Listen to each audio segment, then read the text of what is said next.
À đi ạ. Này. À em Nam ơi, em dịch ra đằng sau đi, cho người chơi người ta chơi. Đi dịch ra đằng sau. Dịch ra nữa đi, dịch ra hai bên cánh gà đi, để người chơi người ta thoải mái. Hai em, mấy em Nam nhỏ nhỏ này dịch ra khỏi cái loa của cô. Em lùi đằng sau đi em ơi, lùi đằng sau phải xếp con đi. Đằng sau nhá. Rồi ok chưa? Chúng ta dịch ra, dịch giãn ra một chút. Giãn ra. À chị ơi, cái bao kia nó bị thủng rồi. Bao kia nó bị thủng rồi, không được tính nữa chị ơi. Để lượt chơi khác đi. Thôi chị ơi. Tí em mua bao về chị chơi sau. Đi mua bao đi. Đó, đi mua bao cái này đi. Cái này hôm nay 4.000 một cái.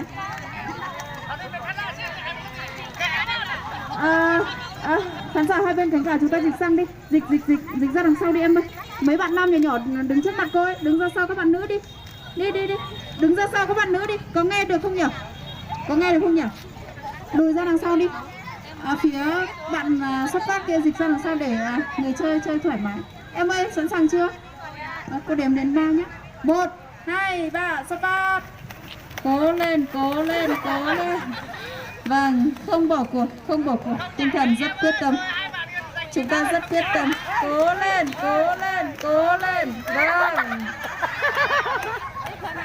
Vâng. Mình không có quà thì bạn mình có quà. Giống như là mình thắng cuộc vậy, không sao. Rồi, ok. Lượt chơi tiếp theo 3 người chơi. Lượt chơi tiếp theo mời hai bạn nữ này vào đi. Rất là muốn chơi nhưng mà cảm thấy rất là rụt rè. Ra vào. Mời bạn chơi vào chơi đi. Em ơi, em chơi rồi em không chơi nữa, để cho các bạn khác chơi nhé. Các bạn nhỏ muốn chơi cùng nhau để sưu tập một bộ quà. Em vào đi. Bạn nữ này vào đi, còn một bạn nữa. Bạn nữ đấy, cô mời cháu. Em vào đi.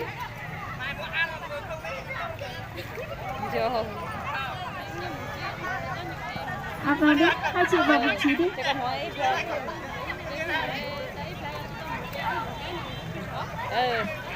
Bạn nào đã chơi rồi thì thôi, đã có quà rồi thì thôi.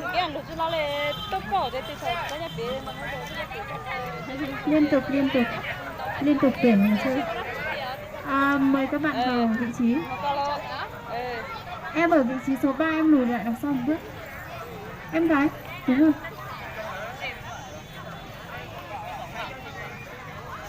Em này cởi cái áo khoác ra, không tí đi nắng và vướng rất là khó trải nghiệm trò chơi của chúng tôi. Rồi chúng ta vào vị trí đi. Các em nhỏ ơi, các em lùi lại đằng sau đi. Để các chị nhảy được, không tí đá vào mồm mình ấy. Sẵn sàng chưa ạ? Em dịch ra giữa đi. Em nhìn nó cân ra nhìn. Đúng rồi. Rồi, đếm đến 3 nhá. 1, 2, 3. Rồi. Cố lên. Vâng, người chơi của chúng ta đang rất là cố gắng trải nghiệm trò chơi của chúng tôi. Vâng. Cố lên. Vâng. Rất là nhanh nhẹn, rất là quyết đoán. Tuy rằng có hơi chút rụt rè nhưng mà bạn tham gia trò chơi của chúng tôi thì bạn đã có phần thưởng.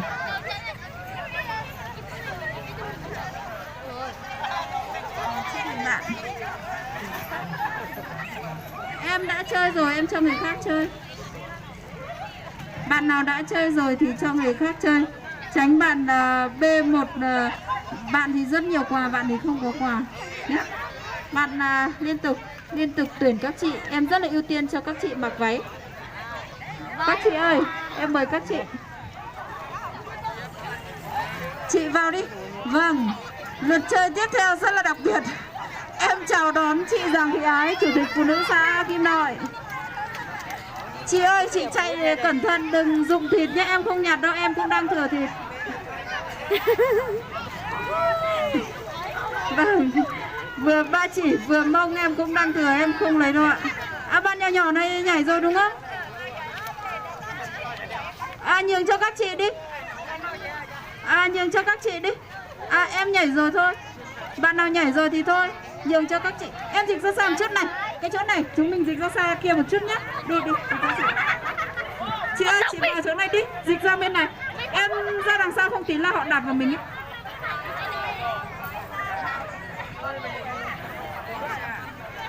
Chị Ái ơi, lẽ ra chị Ái phải thi với em, nó mới cân xứng. Thực ra là em cũng muốn nhảy lắm ấy.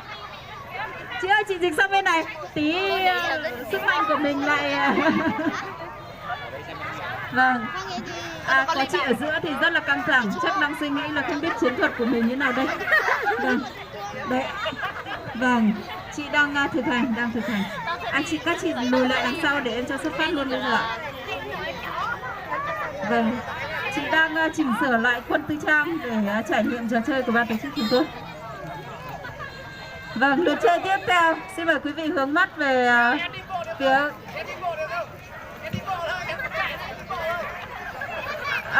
cũng được, không sao. Rồi, các chị ơi, sẵn sàng chưa? Chúng ta hít một hơi thật sâu và trải nghiệm trò chơi của em nhé. Vâng, nào, tập trung, em đếm đến 3 nhé. 3 đến 3 là các chị sắp phát luôn nhé. 1, 2, 3. Cố lên, cố lên, cố lên, cố lên. Vâng, vâng, các chị đang rất cố gắng rồi. Rất cố gắng rồi. Vâng, vâng, cố lên chị ơi. Vâng, hai người bỏ cuộc.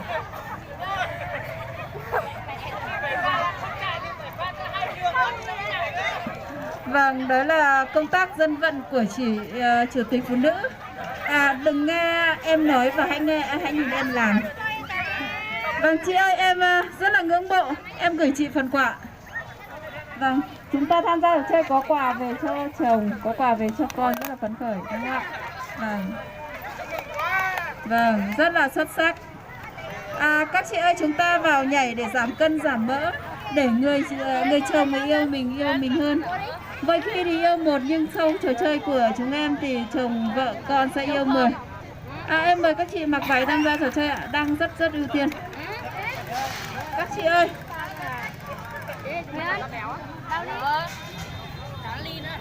Liên tục tuyển người chơi.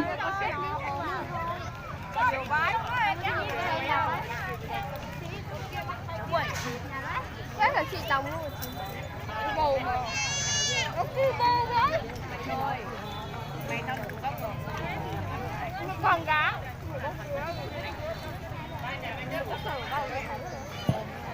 Đó.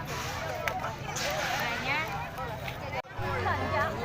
Đó. Trả lại. Mày ngu thế. Mày nghe.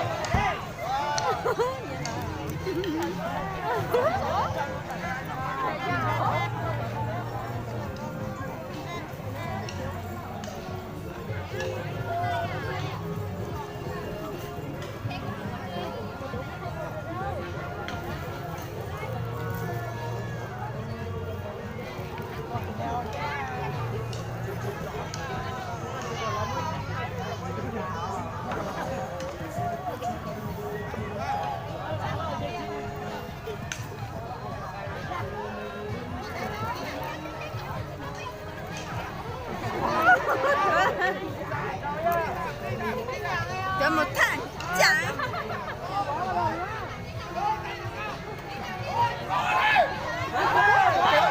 Chán đầu đó. Thằng chả bắt chữ to lẹ hả? Chưa một bếp không.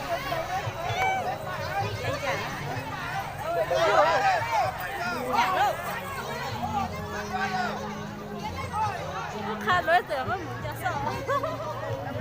Khai để tắn á. Mấy xe này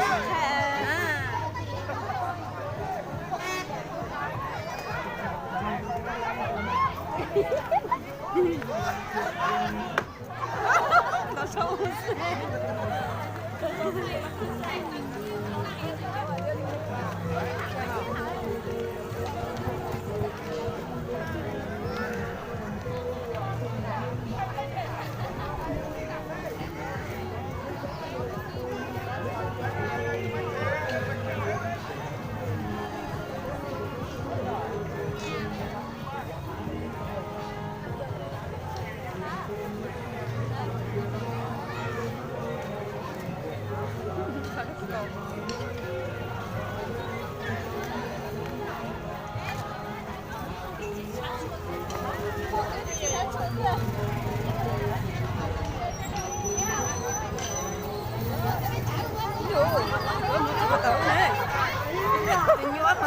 mẹ.